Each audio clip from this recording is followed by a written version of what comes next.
The levels of microplastics we're inhaling in our homes could be up to 100 times higher than previously estimated. That's our findings after one experiment by Good Morning Britain and the University of Portsmouth. Forgive me. Our reporter Michelle Morrison allowed a scientist into her home with her young family to test the levels of plastics small enough to breathe in.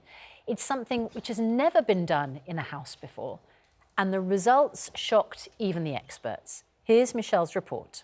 Well, we're joined now by Michelle Morrison, our reporter, and her daughter Millie, who was featured in that report, and Dr. Hilary here as well, along with South Leicestershire MP Alberto Costa. Now, Alberto, you are chair of a cross-party parliamentary group on microplastics. So what did you make of these results? Well, good morning, Susanna. I have been working along with colleagues across the House of Commons and the House of Lords, but most importantly with stakeholders across our country on identifying the problem of microplastics. And we specifically identified the problem that microfiber microplastics bring. Look, all of us wear clothing that contains synthetic fibers, all of us. And the problem is when we walk around, when we wash our clothes, these fibers are constantly being shed into the atmosphere. Now, my group has come up with a proposal for government, which is that all new washing machines, both domestic and commercial, should be fitted with a microfiber, microplastic filter. So at least we can filter out of the washing machine cycles the hundreds of thousands of microfiber, microplastics which are released. But the other thing that we need to do is we need to have better regulation and encourage those that manufacture textiles and clothing to ensure that the textiles and clothing that they manufacture includes threads which are less likely to shed fibers in the first place. This is the way that we can tackle this microfiber, microplastic scourge, and that's why I'm so happy to be chairing the Parliament's cross-party committee. Michelle, so when I read this report, which, you know, as a parent of a very similar age to Millie there, it's really worrying. The two things that came across to me, first of all, I just want to try and get it in proportion, because it is a sample size of one, which is a very narrow sample, and it's not a peer-reviewed study. So how firm are we on this data? Well, the thing is, the technology just hasn't existed before. That's why it's never been done before. In the past, we've been looking at things on the outside. So, you know, the focus was on the fallout from manufacturing and factories. And then after that, we were looking at car emissions. And it was only a couple of years ago, really, that scientists began to think, hey, there might actually be an issue inside the house here. But even then, the technology just didn't exist to be able to measure what that might be. And this new machine, the micro-ramming, it's called, has only been available for a year or so. And until now, obviously, you know, we were going through COVID times and scientists weren't able to get into houses to test it. So this is the first time. Yes, it's the beginning of the road. Of course it is. But, you know, we're a bit further forward than we were four weeks ago. So we should probably be seeing this, rather than a cast iron finding, something that means we're pretty much opening at the door saying further investigation is needed, rather than locking it in and saying this is an absolute going on in every home.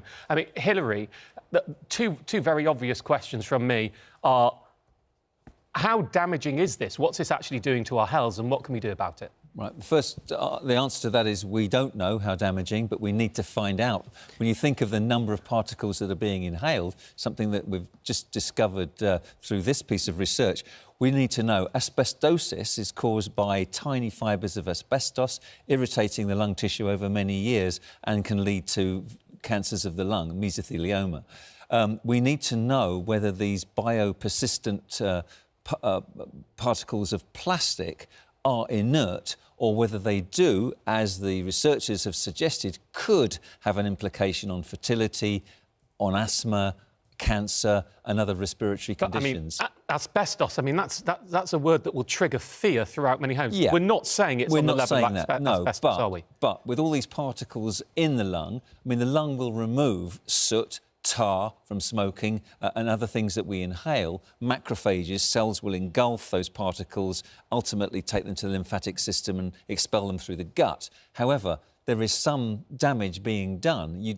Anything that you inhale that shouldn't be there is potentially something that we should be avoiding.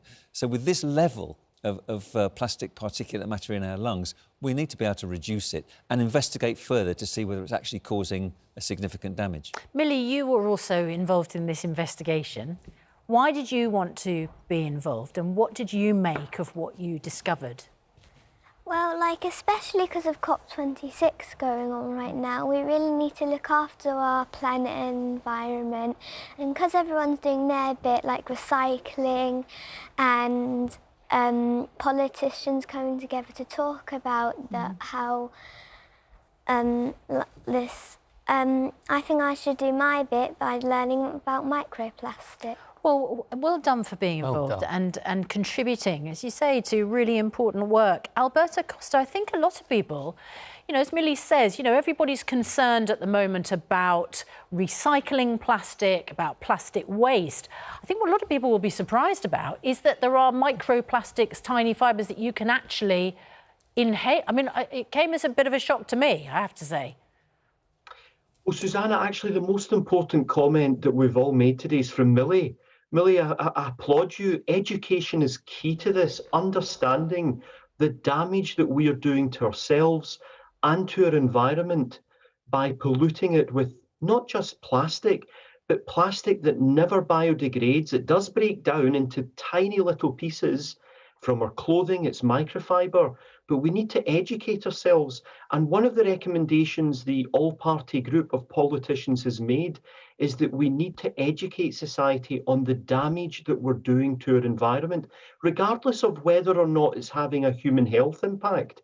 But what I would say is that the two principal recommendations that my group has made is to get filters into washing machines as soon as possible and to encourage the clothing and textile manufacturers to create thread that does not shed plastic in the first place.